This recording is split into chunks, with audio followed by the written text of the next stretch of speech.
자, 이제 앞에 화면 보겠습니다.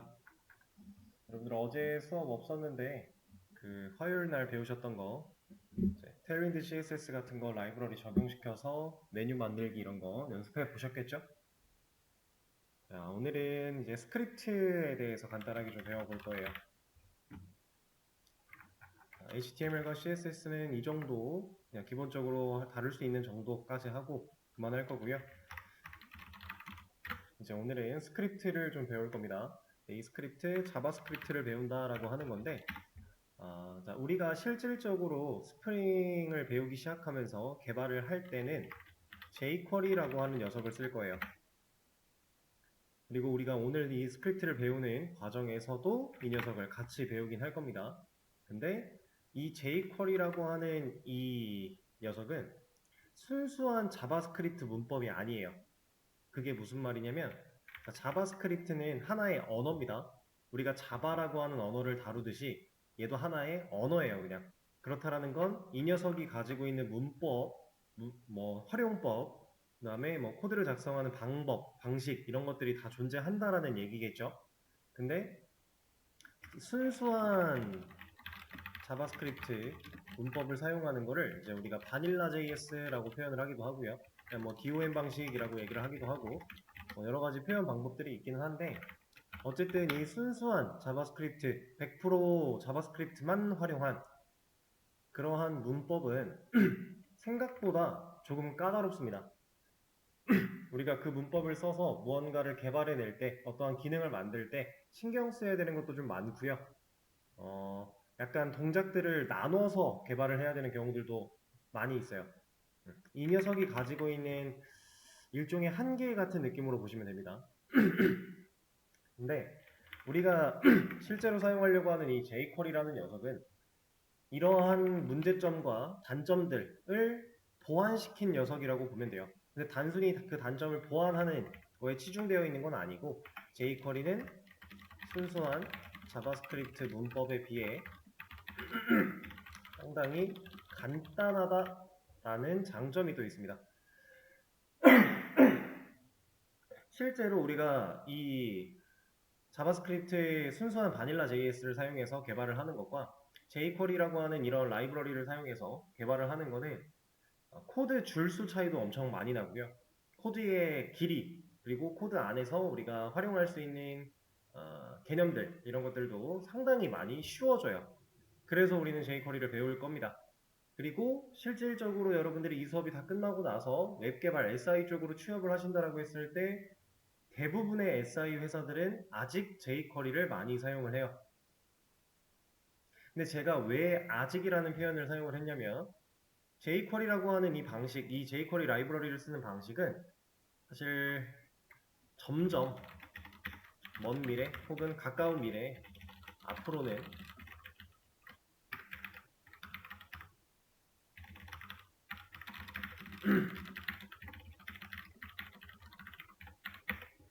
점점 없어질 거예요. 그래서 아직은 jQuery를 다들 쓴다라고 표현을 한 겁니다. 근데 이게 이유가 있어요. jQuery라고 하는 이 녀석은 정말 많이 간단하게, 간편하게 개발자들이 자바스크립트 코드를 작성할 수 있게끔 해주는 엄청 유용한 라이브러리인 건 맞아요. 그건 지금도 변함이 없어요. 근데 이 jQuery라는 녀석이 처음 만들어지고 이 라이브러리가 처음 만들어지고 그게 웹 개발자들 사이에서 인기를 끌기 시작하는 그 시점에서 너도 나도 jQuery를 다 사용을 했습니다. 너무 좋으니까. 너무 편하고 개발자들이 아주 숨통이 탁 트였어요. 그래서 순수한 자바스크립트 바닐라 JS를 공부하는 사람은 점점 없어졌고요. jQuery를 사용하는 방법만 아는 개발자들이 많아졌어요. 근데 이거는 사실 그렇게까지 문제가 되진 않아요. 어차피 우리가 jQuery를 쓸 거라고 하면 바닐라를 모른다고 해도 이거 가지고 개발하면 문제는 안 돼요. 다만 이 jQuery가 가지고 있는 가장 큰 단점 중에 하나가 라이브러리 자체가 무겁다라는 단점이 있어요. 이 라이브러리라고 하는 이 녀석은 어떠한 기능들이나 이런 것들이 이미 정의되어 있는 우리가 일종의 프로그램 같은 걸 설치하는 개념으로 보시면 돼요. 네, 조금 다를 수 있긴 하지만 디테일하게 들어가면 다를 수 있지만 간단하게 생각해 보면은 우리가 사용을 편하게 하기 위해서 어떤 웹 별도 프로그램을 설치하는 느낌으로 생각을 하시면 되는데 그게 좀 무거워요. 그래서 이 jQuery라는 라이브러리를 사용하면 그걸 사용한 프로젝트는 기본적으로 무게가 무거워질 수밖에 없어요. 근데 프로젝트의 무게가 무거워진다라고 하는 건 어떤 의미냐면 실행 속도가 느려질 수도 있는 거고요. 아니면 우리가 서버를 구축해서 서비스를 진행을 해야 되는데 그 서버의 용량도 같이 커져야 되는 거예요. 그러면 비용적인 측면에서도 손해를 보는 부분이 생길 수 있겠죠. 이런 단점들이 있습니다. 그래서 이 jQuery는 서서히 앞으로는 사라져 갈 거예요. 그리고 요즘엔 실제로 기업들이 바닐라 JS를 제대로 다룰 줄 아는 개발자들을 조금 선호하는 것도 있어요. 이건 왜 그런 거냐면 제가 좀 전에 얘기 드리던 거에서 이어지는 부분인데 자, 바닐라 JS는 순수한 자바스크립트예요. 순수한 자바스크립트를 잘 알고 있으면 자바스크립트를 편하게 쓸 수 있게 만들어진 jQuery라든가 아니면 자바스크립트가 또 다른 어떠한 프레임으로 만들어져 있는 리액트, 뷰, 노드 이런 녀석들 이 녀석들 결국엔 다 자바스크립트입니다. 타입스크립트도 마찬가지. 이런 녀석들을 바닐라가 튼튼한 사람들은 언제 어떻게 공부를 해도 쉽게 터득할 수 있어요. 왜냐하면 메인은 결국 이거니까. 근데 얘만 공부를 한 사람, 그러니까 우리가 jQuery가 너무 편했기 때문에 어느 정도 인기가 웹 개발 시장에서 jQuery가 거의 필수가 된 그 시점부터는 신입 개발자를 교육하는 시점에서도 얘를 가르치지 않았어요. 오직 얘만 가르쳤습니다. 얘를 가지고 웹 개발을 하는 방식만 가르친 거예요. 그랬더니 이제 이걸 사용하다가 jQuery라는 걸 사용하다가 근본적으로 마주하는 자바스크립트가 가진 문제들을 맞닥뜨렸을 때 해결할 수 있는 개발자가 몇 없었어요. 왜냐하면 기본기에 대한 이해가 없었으니까. 이걸 기본기가 없는 상태로 기교만 공부를 했던 상황이니까 기본기가 필요한 시점이 됐을 때는 문제가 많이 발생을 했다. 그래서 점점 이제 그 흐름이 변해가지고 시대가 변해서 다시 이제는 기업들이 바닐라 JS를 잘 하는 사람을 좀 우대하는 경향도 있습니다. 그렇지 않은 곳들도 물론 있고요. 그래서 우리는 바닐라 JS를 정말 간단하게만 알아볼 거고 결국 우리도 이걸 jQuery를 사용할 거니까 이 녀석을 배울 거예요. 이 녀석을 써서 우리가 코드를 짜고 웹을 개발하고 이런 것들을 배울 텐데 여러분들이 좀 개인적인 시간을 사용해서 이 녀석에 대해 그리고 우리가 배운 jQuery 사용법을 바닐라로 하면 어떻게 되는가 이런 것들을 추가적인 공부를 하셔야 돼요. 그래야 여러분들이 이 수업이 끝나고 취업을 할 때 요즘 또 취업 시장이 상당히 암담하죠. 그런 암담한 시장 속에서도 여러분들이 살아남고 취업을 할 수 있으려면 어떠한 특색, 내가 다른 사람과는 다른 어떠한 그런 것들이 좀 필요하니까 좀 추가적으로 공부를 진행해 주시는 걸 추천을 드리고요. 그리고 이거를 너무 걱정하실 필요는 없어요. 우리가 이렇게 없어질 거라고 얘기를 하면서도 jQuery를 배우는 이유가 정말 가까운 미래에 jQuery가 사라지진 않을 거예요. 왜냐면 SI의 기업 특성상 변화를 빠르게 수용하기가 힘들어요. 근데 이 jQuery라는 거는 결국 어쨌든 SI 쪽에서 상당히 많이 사용을 했었고요. 지금도 사용을 하고 있고 그런 변화가 빠르게 진행되기는 현실적으로 어려운 SI 쪽에서는 jQuery를 앞으로도 10년, 20년, 30년, 몇십 년 이상은 계속해서 꾸준히 사용을 할 겁니다. 그래서 우리가 이걸 공부하는 게 그렇게 미래를 생각하지 않는 거는 또 아니에요.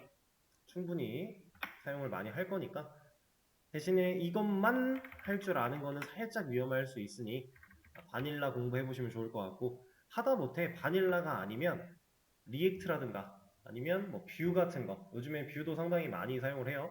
그리고 노드는 요즘에 또 상당히 많이 뜨고 있기 때문에 여러분들이 가능하시고 시간만 된다면은 그런 부분에 대해서 추가적인 공부를 진행을 해보시는 것도 괜찮을 것 같습니다. 그리고 노드는 또 이제 백엔드의 역할을 노드가 대신함으로써 요즘에 또 아예 개발의 메타가 바뀔 수 있는 그런 중요한 핵심 언어이기 때문에 기회가 되신다면 공부를 꼭 해보시고 저희 수업에서는 진도를 또 나가야 되니까 jQuery에 대해서 간단하게 진행을 하고 실질적으로 활용하는 거 진행을 할 겁니다.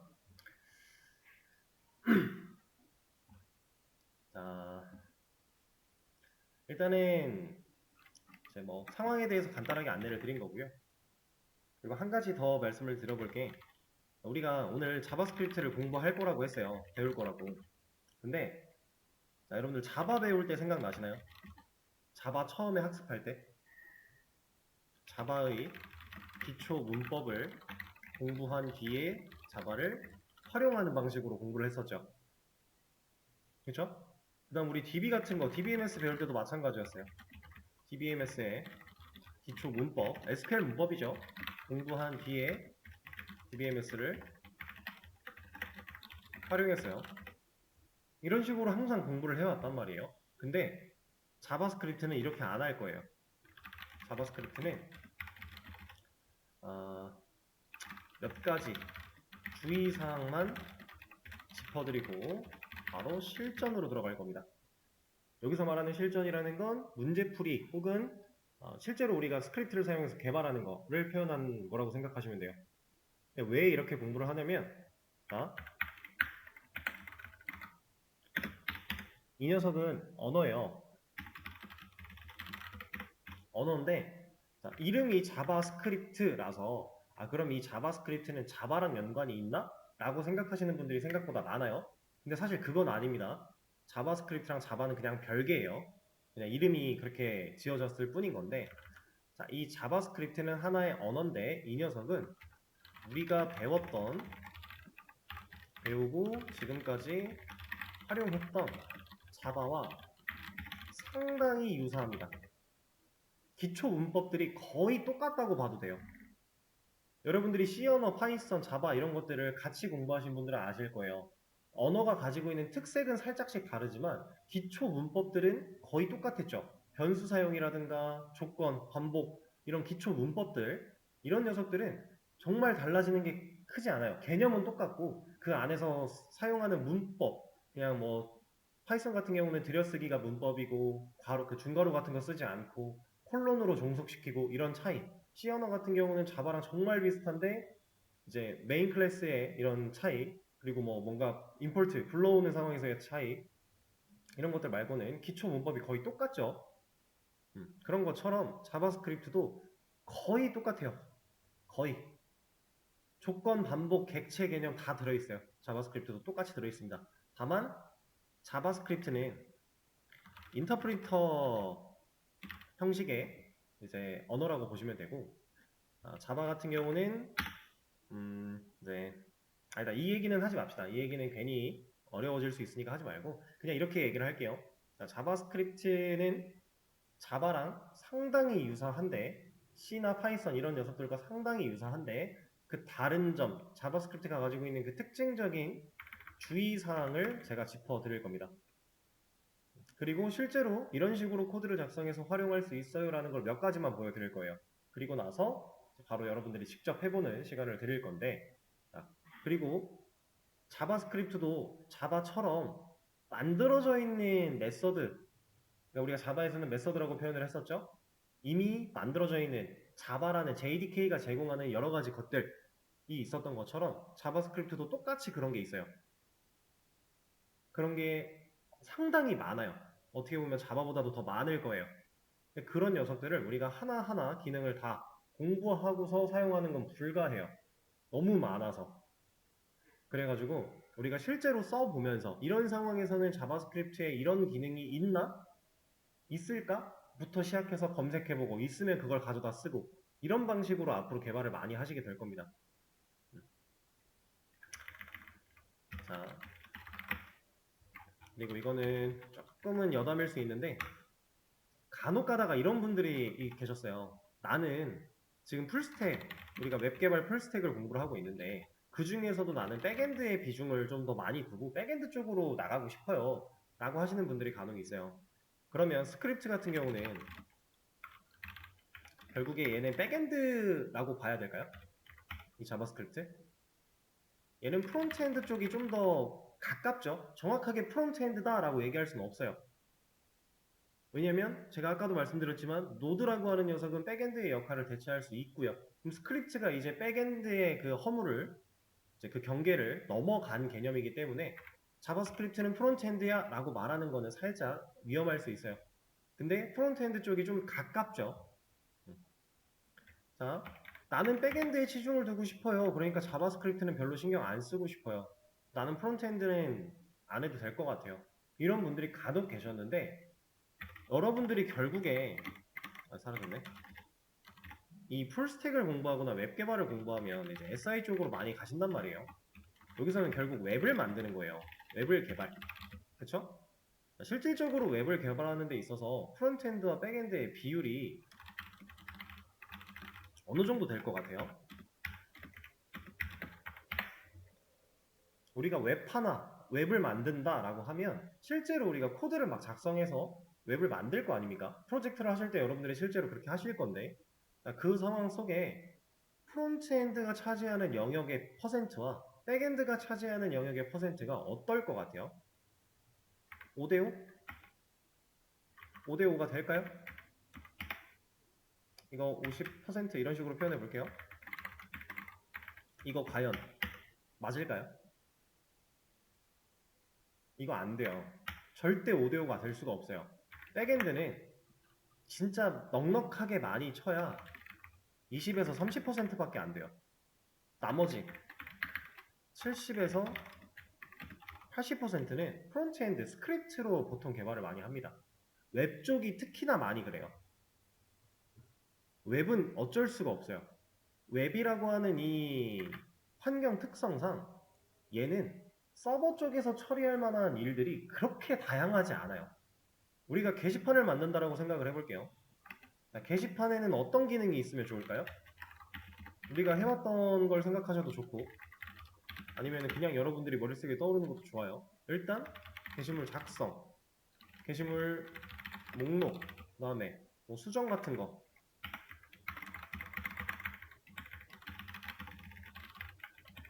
우리가 해왔던 거 기본적으로 다 게시판이라면 당연히 있어야 되는 것들이죠. 그렇죠? 이거는 어떤 게시판을 가도 어떤 사이트를 들어가도 이 기능은 대부분 다 있어요. 명확하게 게시판이 따로 분리되어 있지 않더라도 이거는 웬만큼 다 있습니다. 그 다음에 보통 웹이라고 하면 회원가입 같은 거 필요하겠죠? 우리가 해왔던 거 쭉쭉쭉 자 얘네들 우리가 직접 개발을 해봤던 상황인데 웹 환경에서 개발한 건 아니지만 자바랑 DB를 섞어서 개발을 해봤던 상황인데 우리가 이러한 기능을 만드는 데 있어서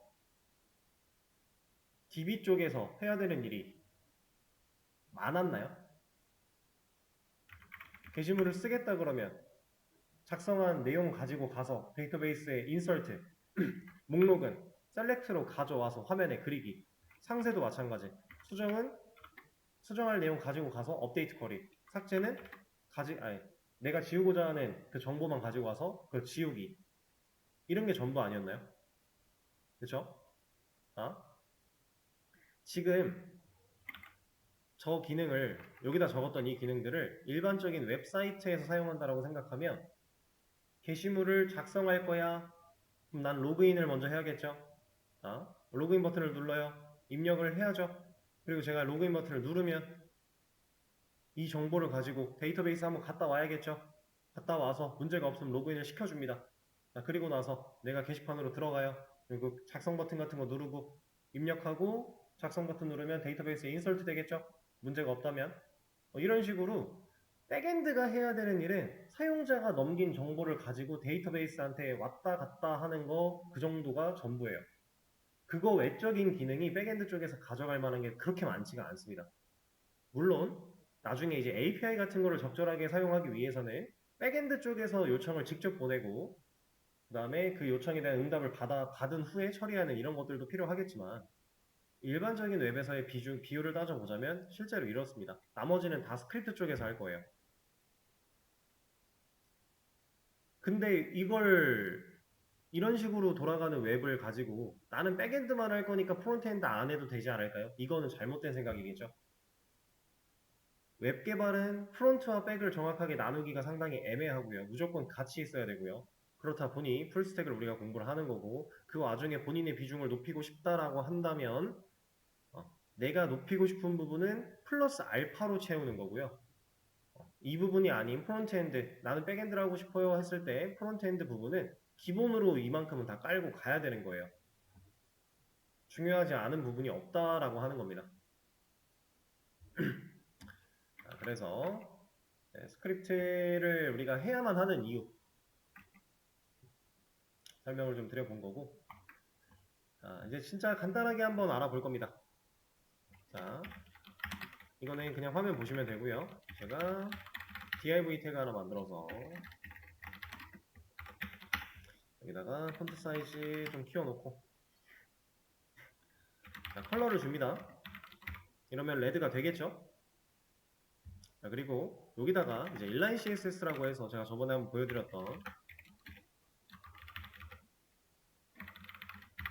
이렇게 태그에 직접 CSS를 부여하면 CSS 얘보다 얘가 더 힘이 강해서 그린이죠. 자, 이런 상황. 자, 이제 스크립트를 진짜로 한번 써볼 거예요. 자, 일단 제가 지금 작성하는 코드는 너무 큰 의미를 저게 뭐야? 라고 그냥 생각하시면 돼요. 제가 설명을 다 드릴 거니까.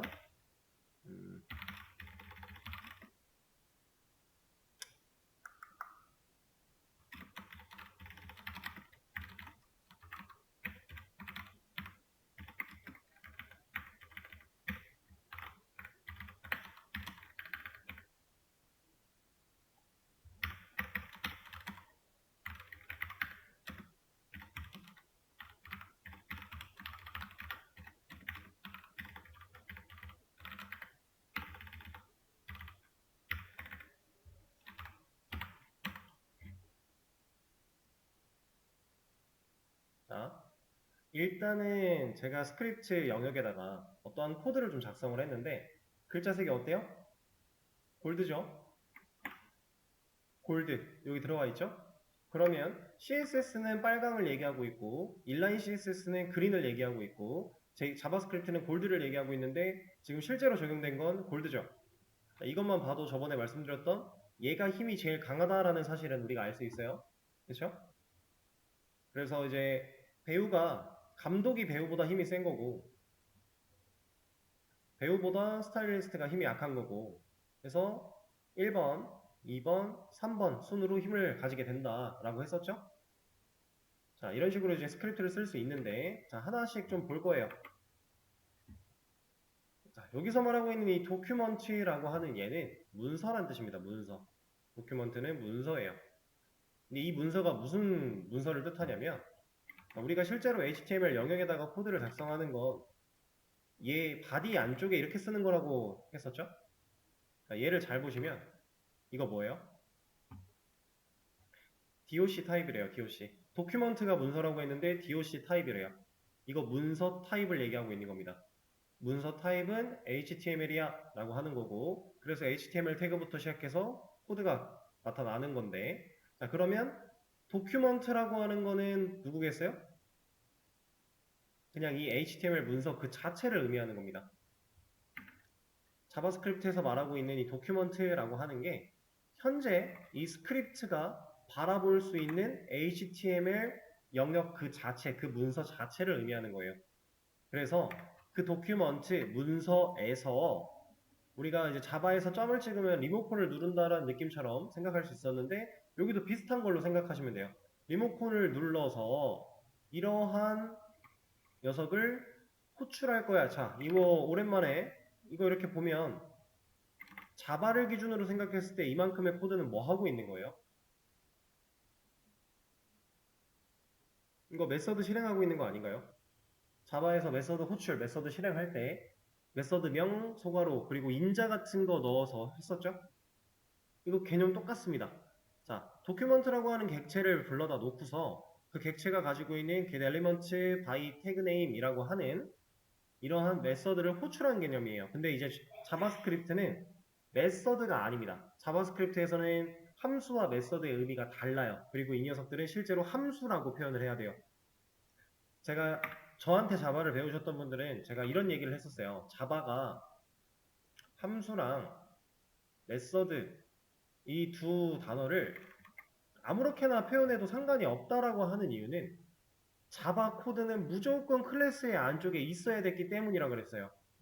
함수와 메서드는 실질적으로는 차이가 있는 녀석인데 자바 특성상 자바는 얘네들을 구별할 필요가 없다가 이제 팩트였던 거고요. 스크립트, 자바스크립트부터는 얘네들을 구별을 좀 해야 됩니다. 그래서 우리가 실제로 지금 불러다가 사용한 이 녀석은 이제 메서드가 아니라 함수라고 보시면 돼요. 자, 이런 식으로 함수를 불러다가 사용을 하는 건데, 자, 어쨌든 이 녀석이 뭐 하는 녀석인지 이름을 대충 보자면 get 가져오겠대요. 뭐를? elements s가 붙어 있으니까 복수의 개념이겠죠. 그 다음에 by 태그 네임이라고 했어요. 그러면 HTML 문서에 있는 태그 네임을 기준으로 나는 그 요소를 가져올 거야 라는 뜻이에요. 그래서 이 한 줄의 코드가 어떤 의미를 가지고 있냐, HTML 문서 안에 들어있는 div 태그들을 가져와서 이 변수에 담겠다라고 하는 거예요. 그리고 그 밑에 줄을 잘 보시면 div에 제가 대괄호를 열어서 0이라고 숫자를 넣었죠? 이건 무슨 뜻이겠어요? 이거 자바에서 어떤 의미였죠? 배열의 인덱스, 0번 인덱스에 있는 값을 가져올 거야 라는 의미였어요. 그쵸?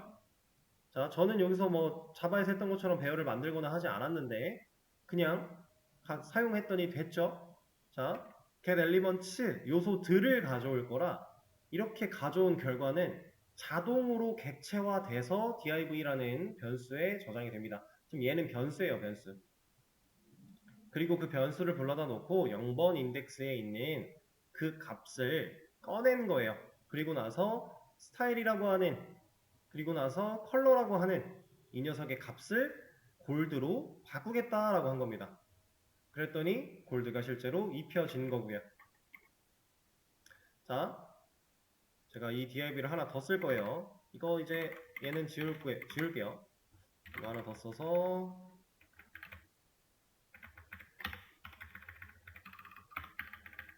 이렇게 문자를 만들어 놓고 자, 아래에 있는 녀석은 레드가 먹고 있어요. 얘가 일을 하고 있다는 얘기겠죠. 인라인 CSS는 현재 없고요. 제가 이 녀석의 색깔을 스크립트를 사용해서 파란색으로 바꾸려면 어떤 코드를 쓰면 될까요?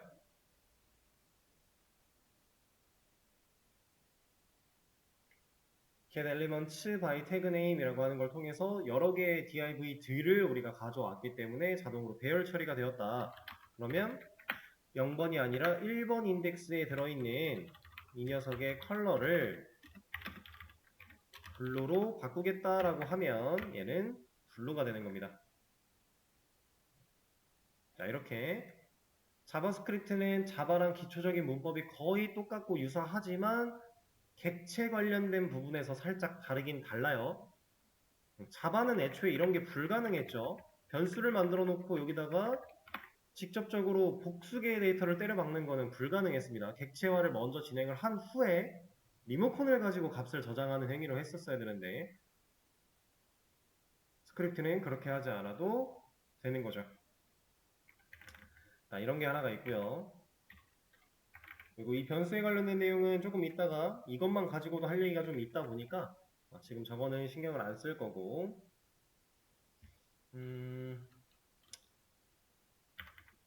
자, 이번에는 이런 걸 한번 보여드려 볼게요.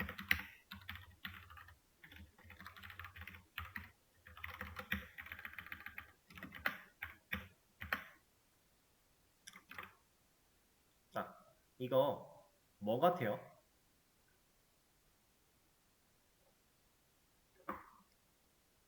일단 펑션 A라고 해서 소괄호를 열고 닫고 중괄호까지 열고 닫았는데 이거 뭐 하는 거 같나요?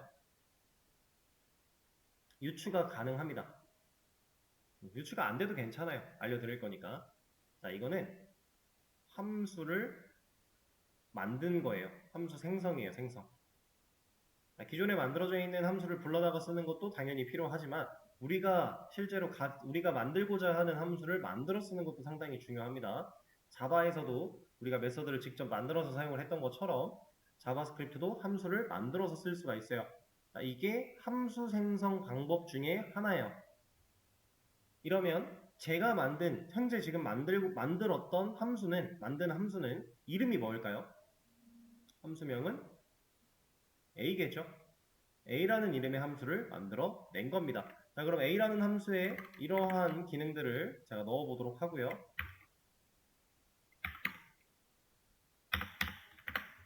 자, 넣었더니 분명히 지금 코드는 실행이 됐어요. 자동 실행이니까.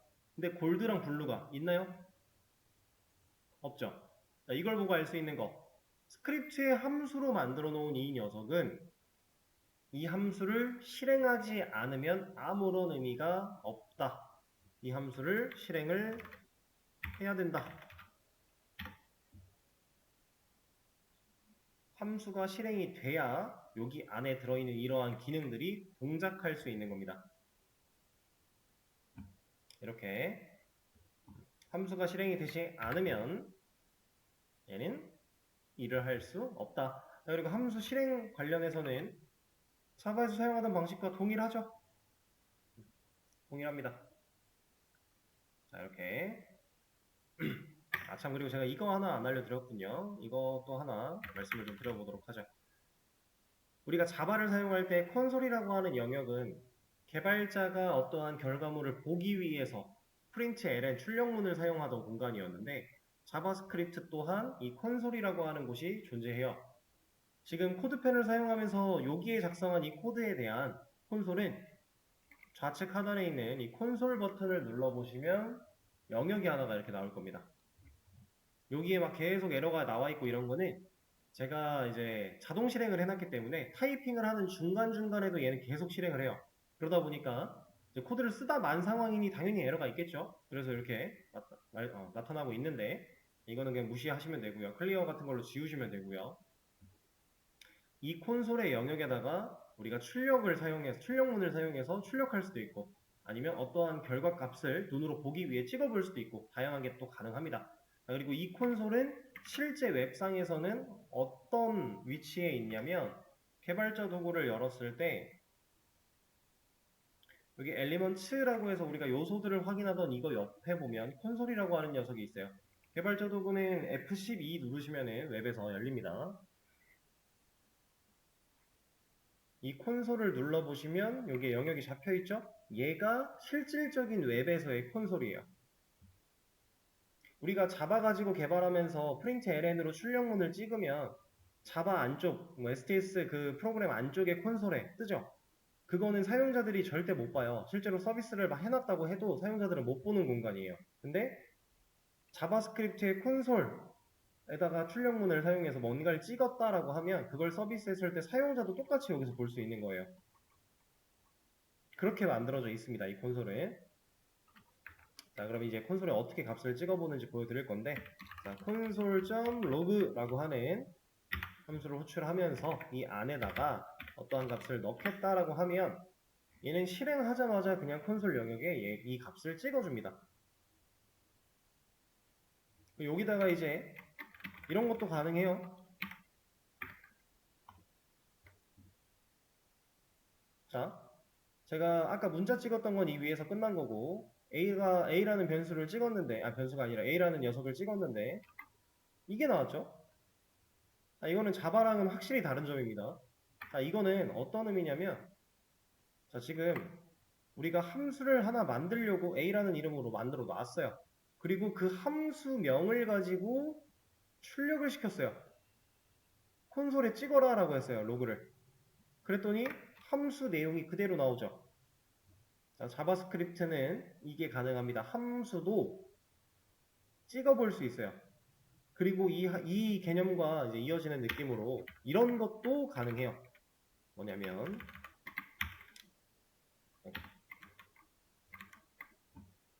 이게 또 바뀌었네요. 자, 이렇게 해놓고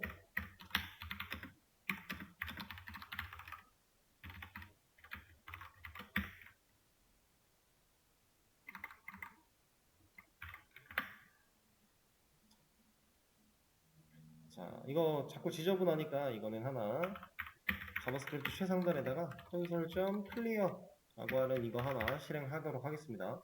그럼 실행이 될 때마다 한번 비워내고 찍을 거니까 자, 이런 식으로도 할 수 있어요. 다만 이렇게 하려면은 콘솔 로그를 아래쪽으로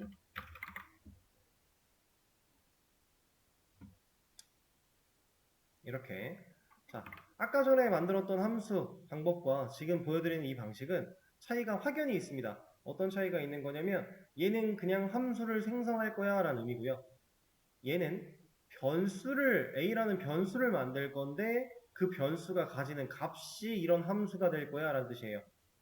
완전히 다른 거예요. 그래서 변수를 찍어도 결국 그 변수가 가지고 있는 함수가 나오는 거고 이걸 사용해서 그냥 함수명을 찍어도 결국 얘가 들고 있는 함수에 대한 내용이 나오는 거고 이런 식으로 활용이 가능합니다. 자, 변수 조금 이따가 얘기 드린다라고 했어요. 아직 궁금하신 게 많을 텐데 그건 조금만 기다려 주세요.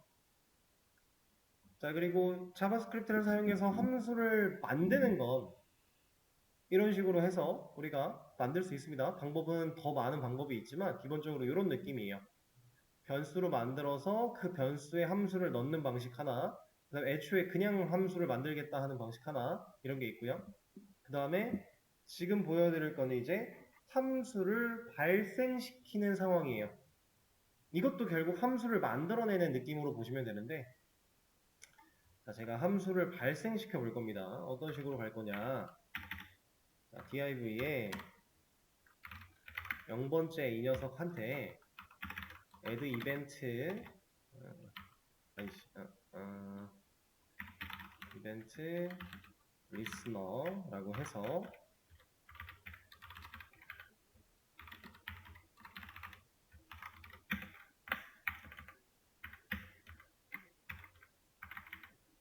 이렇게 해줄 거고요.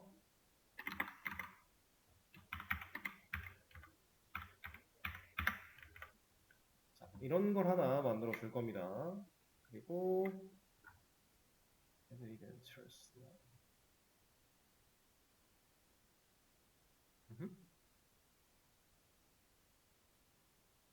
원타입 에러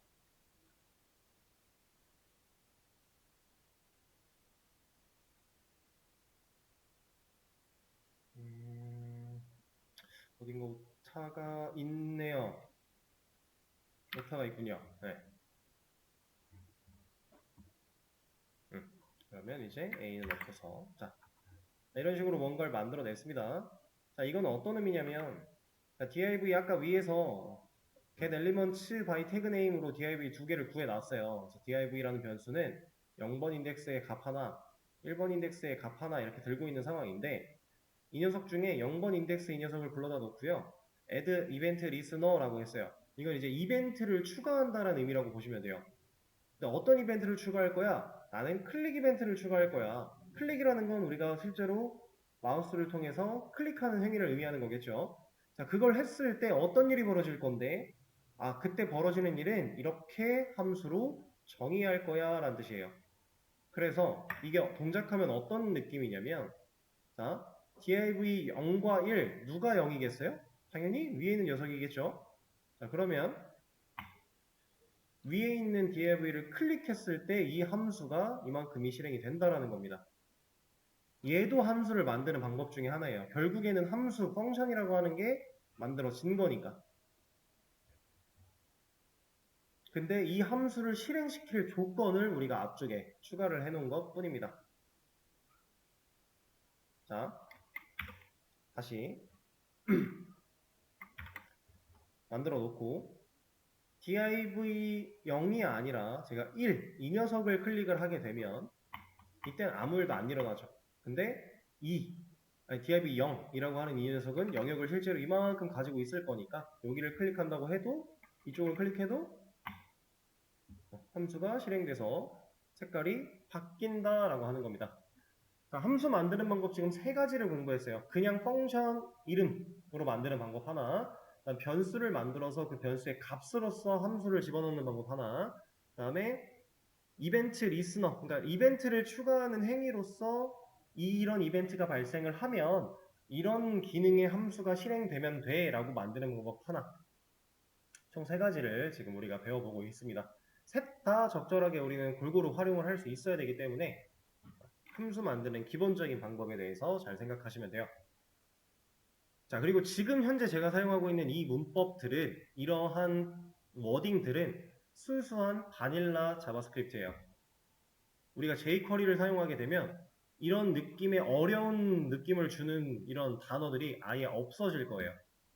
엄청 간단해질 겁니다. 근데 지금은 일단 바닐라로 진행을 하는 거고요. 자, 이런 식으로 해서 함수에 대해 간단하게 좀 알아봤습니다. 자바스크립트는 함수를 상당히 많이 사용합니다. 그리고 자, 이것까지만 얘기하고 쉬는 시간 가질게요. 자바스크립트, 이거는 메모장으로 갑시다. 우리가 자바에서 전역과 지역이 있었죠.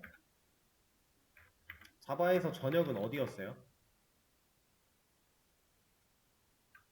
이거는 어디였죠? 메서드 외부였죠.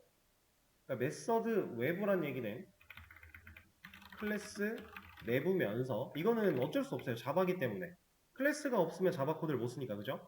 클래스의 안쪽이지만 메서드 안쪽으로 들어가지 않은, 그러니까 클래스에게만 종속되어 있는 그런 상태를 이제 우리가 전역 공간이라고 얘기를 했었습니다. 지역은 메서드 내부였죠. 자, 자바스크립트 얘한테 전역은 어디고 지역은 어딜까요? 자바스크립트는 일단 클래스 같은 게 있나요? 없죠. 얘한테 전역은 어딜까요? 그냥 이 공간입니다. 이게 전역이에요. 이거 자체. 우리가 실제로 지금 계속 우리는 끝까지 코드펜을 사용할 건 아니니까 실제로 코드를 작성한다 그러면 어떤 느낌으로 스크립트를 쓰냐면요.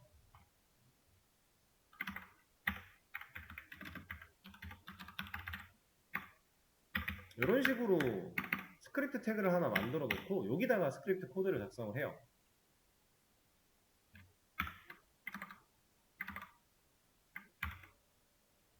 이게 지금 코드펜 특성상 적용이 될지 안 될지 모르겠는데 한번 해볼게요.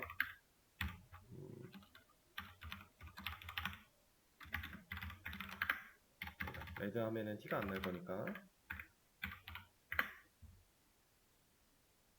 되네요, 여기서는. 실제로 스크립트는 우리가 이런 식으로 많이 사용을 합니다. 그리고 이 스크립트는 제가 지금 바디 안쪽에다가 사용을 했는데 상황에 따라서 이런 식으로 바디 안쪽에다가 스크립트 태그를 열어놓고 실제로 자바스크립트 문법을 사용하는 경우도 있고, 기본적으로는 이 스크립트 태그가 이 헤드의 안쪽으로 들어가야 돼요. 근데 지금 이렇게 헤드 안쪽으로 들어가서 스크립트를 적으면 적용이 안 되죠. 이거는 상황 따라 다릅니다. 이거는 이제 HTML 문서가 로드되는, 그 랜딩되는 상황에서 스크립트를 어떻게 불러올 것이며 스크립트를 어떻게 동작시킬 것이며 이런 좀 개념들이 있어요. 이거 여러분들이 실제로 스프링 같은 데 들어가면은 웹 환경을 제대로 이해하기 위해서 설명이 나갈 겁니다. 그 전에는 지금 우리 거기까지는 생각하지 말자고요. 그래서 어떤 스크립트 코드, 내가 지금 스크립트 코드를 작성한 게 자바스크립트가 어떤 기능이냐, 어떤 상황에 대한 컨트롤이냐 이런 거에 따라서 헤드 안쪽에 위치를 할 수도 있고, 아니면 내가 작성하고 있는 그 바디 안쪽에 그 상황에 필요한 곳들마다 스크립트가 작성될 수도 있고, 이런 차이가 좀 있습니다. 원래는 이렇게 문서 안에 같이 사용을 하는 거예요.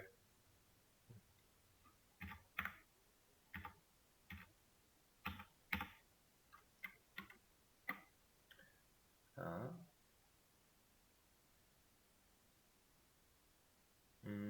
제가 무슨 얘기를 하다가 갑자기 일로 왔었죠? 전역 지역 얘기를 하다가 이게 전역입니다 라고 하면서